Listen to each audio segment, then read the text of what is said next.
চুলের জন্য আবারও নতুন করে তেল বানাচ্ছি, তারপরও চুল পড়ার সমস্যাটা এখনো বন্ধ করতে পারলাম না। আসসালামু আলাইকুম, কেমন আছেন সবাই? চলে আসলাম আবারও একটি নতুন ভিডিও নিয়ে। এবারে ভিডিওটি হচ্ছে চুল পড়া বন্ধ করার জন্য অর্গানিক ভাবে তেল তৈরি করার ভিডিও। তবে যত কিছুই করতেছি চুল পড়া বন্ধ করতে পারতেছি না। তো তেলটি বানানোর জন্য এখানে আমি কি কি উপাদান নিব সেগুলো সবই শেয়ার করব। প্রথমে আমি একটি কেশরি গাছ নিয়ে নিচ্ছি। অনেকে এই গাছটিকে কালো কুচরা গাছ নামে চিনে, এক একজনের এলাকায় এটা এক এক নামে চিনে। তো এই গাছটি চুলের জন্য অনেক উপকারী। এই গাছটির রস মেহেদি প্যাকের সাথে মিক্স করে চুলে দেওয়া যায়, আবার তেলের সাথে মিক্স করে দেওয়া যায়। এই গাছটার ডাল, পাতা, গাছের শিকড়টা সব পুরোটা একদম থেতলিয়ে রস বের করা হয়, তারপর এগুলো মিক্স করে চুলের মধ্যে দেওয়া হয়। এই গাছগুলো কিন্তু এমনি নিজের থেকেই হয়ে থাকে। তো আমি যখন এগুলো দেখি আশেপাশে, যখন দুই একটা গাছ দেখি, তখন এগুলো আর উঠাইতে দেই না। আমি দেখে শুনে রাখি এগুলো চুলে দেওয়ার জন্য। তো একটু আগে দেখতে পেলেন যে এখানে 3-4টা গাছ ছিল, এখান থেকে আমি একটা গাছ নিলাম।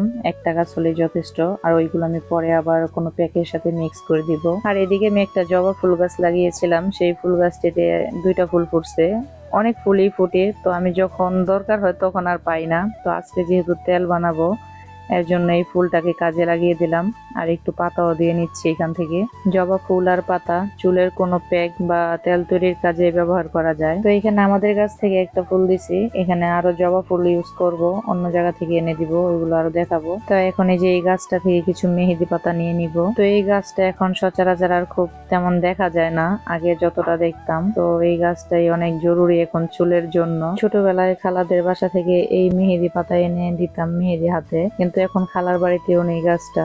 আমাদের বাসায় একটি গাছই আছে, তাই এই গাছটিকে অনেক যত্ন করে রাখি। তো ভাবতেছি এখান থেকে ডাল কেটে আরো 2টা গাছ বাড়াবো। তো যাই হোক, মেহেদিও আমাদের তেমন লাগবে না, খুব অল্প হলেই হবে। তো যেই ডালগুলোতে পাতাগুলো একটু বড় বড় হয়েছে সেগুলো বেছে বেছে নিচ্ছি। যেহেতু অনেক কিছু একসাথে মিক্স করব, তাই পাতা আর লাগবে না, এগুলোই হলেই হবে। তো এই যে এদিকে আরো অনেক উপাদান একসাথে। তো এই যে একটু আগে বলেছিলাম যে আরো জবা ফুল এখানে মিক্স করব, আর সেগুলো হচ্ছে যে এগুলো লাল জবা। আগের জবা ফুলটাও সাথেই আছে, ওইটা একটু অন্য কালার, আর এটা হচ্ছে লাল, এটা জুমকো জবা। আর এদিকে আমি শুকনো উপকরণ নিয়েছিলাম হচ্ছে মেথি, হরতকি, বহেরা, আমলকি আর কালো জিরা, সাথে হচ্ছে 1 লিটার নারকেল তেল। আর এদিকে আমি সেই কেশরি গাছটাকে ভালোভাবে ধুয়ে ছোট ছোট করে টুকরো টুকরো করে নিয়েছিলাম, পুরো ডাল পাতা সহ, গাছের শিকড়টা সহ। এখন পাটায় বেটে এটা রস বের করে নিচ্ছি। আর দেখা যাচ্ছে যে এটার রসটা অনেক কালো। এই গাছটা চুলকে কালো করতে অনেক সাহায্য করে। চুলের জন্য কত কষ্ট করতেছি, তারপরে যদি চুল পড়াটা একটু বন্ধ হইতো।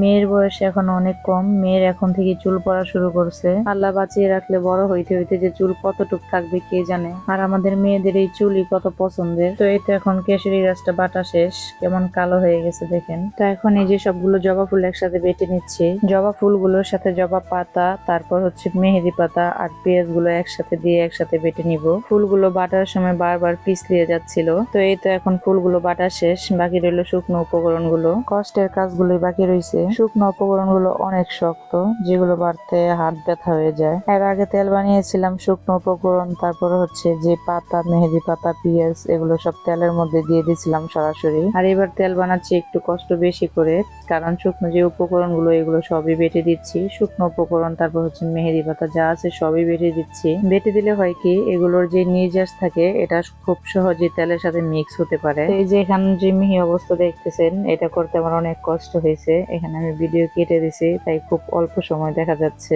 তো এখন এই যে আমি একটা বাটিতে সবগুলো উপকরণ বেটে একসাথে নিচ্ছি। এই যে পেলাতে দেখা যাচ্ছে যে ওই কেশরি গাছের রসটাও আছে। তো এখন বাকি রইলো মেথি আর কালো জিরা। এর আগের শুকনো উপকরণ গুলো ছিল আমলকি, হরতকি আর বহেরা, ওইগুলোই অনেক শক্ত ছিল। ওইটির তুলনায় এইগুলো কম না, কারণ এগুলো তো আমি ভিজিয়ে রাখিনি, ওইগুলো একটু ভিজিয়ে রাখছিলাম। এগুলো সরাসরি বেটে দিচ্ছি। তো এই তো এখন চলে আসলাম সব উপকরণ তেলের সাথে মিক্স করে তেল জাল দেওয়ার পর্বতে। তো এখানে তেলের মধ্যে আরো 2টি ফুল দেখা যাচ্ছে। এই ফুল 2টা পরে পাইছি, এর জন্য পরে আইনা তেলের উপরেই দিয়ে দিছি। একটা ছিল আলমন্ড ফুল, আর একটা ছিল ওই জবা ফুলটাই। এগুলোর সাথে একটা ছোট সাইজের গোলাপ ফুলও দিয়েছি, ওইটা দেখা যাচ্ছে না। তো এই তেলগুলো আমি ততক্ষণ পর্যন্তই জাল করব যতক্ষণ না এই তেলের উপরের বলক আসা বন্ধ হচ্ছে। কারণ আমরা যে উপকরণগুলো বেটে দিছি এখানে অনেক পানি আছে, এগুলো সব শুকাতে হবে, এর জন্য অনেকক্ষণ পর্যন্ত জাল করতে হবে তেলগুলো। তো এই তো দেখতেই পাচ্ছেন, অনেকক্ষণ জাল করতে করতে তেলের কালারটাও চেঞ্জ হয়ে গেছে, আর বলক আসাটাও কমে গেছে। তো এই যে সব মিলিয়ে আমি এই তেলটুকু পেয়েছি জাল করার পর।